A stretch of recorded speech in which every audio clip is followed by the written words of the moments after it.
2 నిమిషాలు కలిసి మాట్లాడిపోతానని 3 గంటలు ఆ బ్యారికేడ్ల దగ్గర కూర్చున్నాడు. కానీ ఆయనను కలవలేదు, రానివ్వలేదు.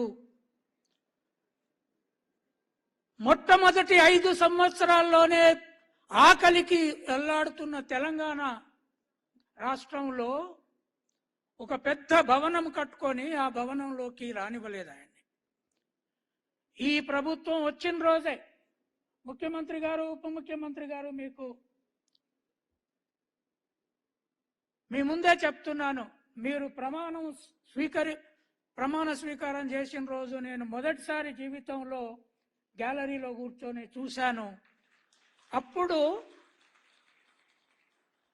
మానవ హక్కులకు బంధాలు వేసిన ఆ బ్యారికేడ్లను, గద్దర్ను అవమానపరిచిన బ్యారికేడ్లను, మిమ్మల్ని కూడా అవమానపరిచిన బ్యారికేడ్లను తొలగించి పడేశారు.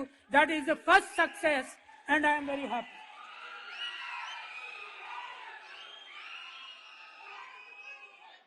సెకండ్ అవమానం, ఆ ఉద్యమం తీవ్రంగా నడుస్తున్న రోజుల్లో గద్దర్ ఎక్కడో ఒకడ కేసీఆర్ను విమర్శించాడని, ఆ ఫూటుపాతగాడ నన్ను విమర్శించేది అని కేసీఆర్ చెప్పాడు.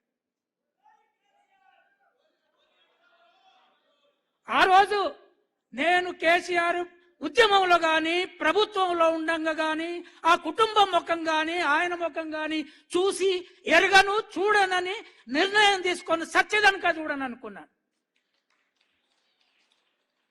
ఆ ఫూటుపాతకానికి ఈ మొదటి జయంతి నాడే ఒక బ్రహ్మాండమైన విగ్రహం కావాలని నా శక్తి కొద్దీ ప్రయత్నం చేసి అక్కడ తెల్లాపూర్లో పెట్టించాను. మీరు దానికి అండగా నిలబడ్డారు. Thank you.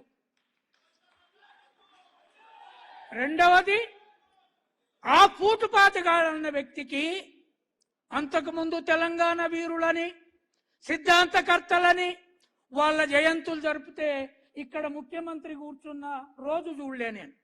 మొదటిసారి మీ ప్రభుత్వం వచ్చి ముఖ్యమంత్రి, ఉప ముఖ్యమంత్రి వచ్చి ఈ గద్దర్కు ఫూటుపాత కాదు, ఈ దేశ సాంస్కృతిక విప్లవ వీరుడు, తెలంగాణ గడ్డ మీద నుంచి ఇక్కడ ఒక బ్రహ్మాండమైన సాంస్కృతిక మ్యూజియం గద్దర్తో పేరు కట్టడానికి మనందరం సిద్ధపడదాం. మేము సహకరిస్తాం.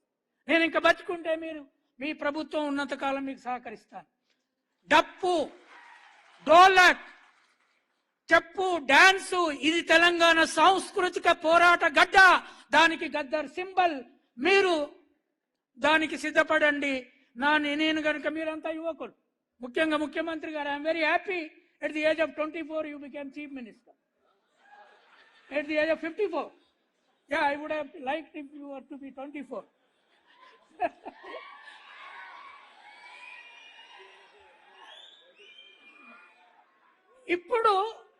ఇప్పుడు ఫ్యూడలిజం కూలిపోయినంత హ్యాపీగా ఉన్నాను నేను.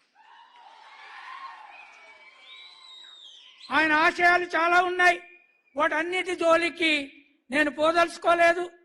కానీ మిత్రులారా, ఎక్కడైతే పోరాటం ఉన్నదో, ఎక్కడైతే అవమానం ఉన్నదో, ఎక్కడైతే స్త్రీకి అవమానం జరిగిందో, ఆ స్త్రీకి ఒక సాహిత్య రూపం, ఒక పాట రూపం, ఒక ఆట రూపం.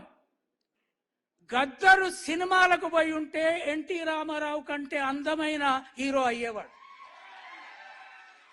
అటువంటి గద్దర్ని ఇవాళ మనం మొదటి జయంతి నాడే ఆ తెలంగాణ ఉద్యమకారులని చెప్పుకునే వాళ్ళ పేరుతో వాళ్ళందరికంటే మీరు దీన్ని గొప్ప సింబల్గా చేయడానికి ముందుకొచ్చినందుకు ఐఎమ్ ఎక్స్ట్రీమ్లీ హ్యాపీ.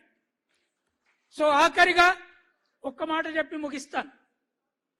ఆ ప్రగతి అనే పేరుతో మైసూర్ రాజా భవనం లాగా కట్టుకున్న దాంట్లో ఇప్పుడు మా భట్టి గారు ఉంటున్నారు.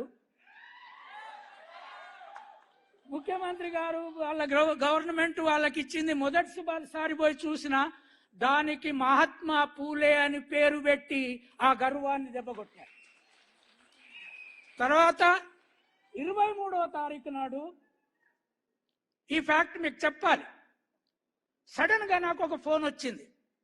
నేను నార్మల్గా తెలియని ఫోన్ ఎత్తాను. నేను కవితను మాట్లాడుతున్నా అన్నది. ఎవరు ఈ కవిత? ఏ కవిత అన్నాను నేను.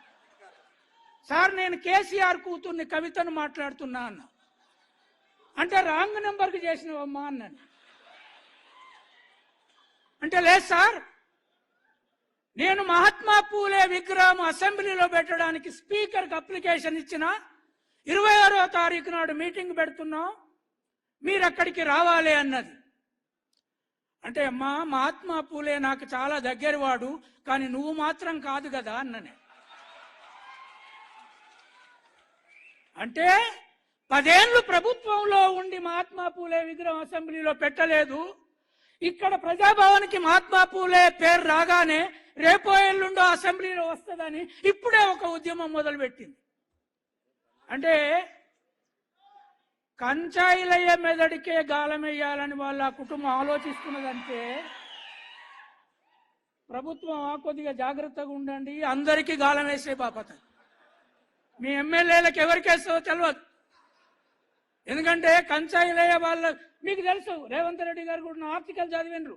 ఎన్నడూ నేను వాళ్ళని ఒప్పుకోలేదు. వాళ్ళకే గాలం వేసి నాకు ఫోన్ చేసి అడుగుడంటే సార్ సార్ అని. ఎప్పుడైనా నేను సారు. కనుక ఈ గద్దరు కళాక్షేత్రాన్ని తెలంగాణలో నిర్మించి భారతదేశానికి ప్రపంచానికి ఓ మహా సాంస్కృతిక యోధుల్లాగా ఒక మైకేల్ జాక్సన్ లాగా మనము ఈ ప్రపంచానికి గద్దర్ను నిలబెడదాము. ఈ ప్రభుత్వం మనం అండగా ఉంటుందని ఆశిస్తూ థ్యాంక్ యూ.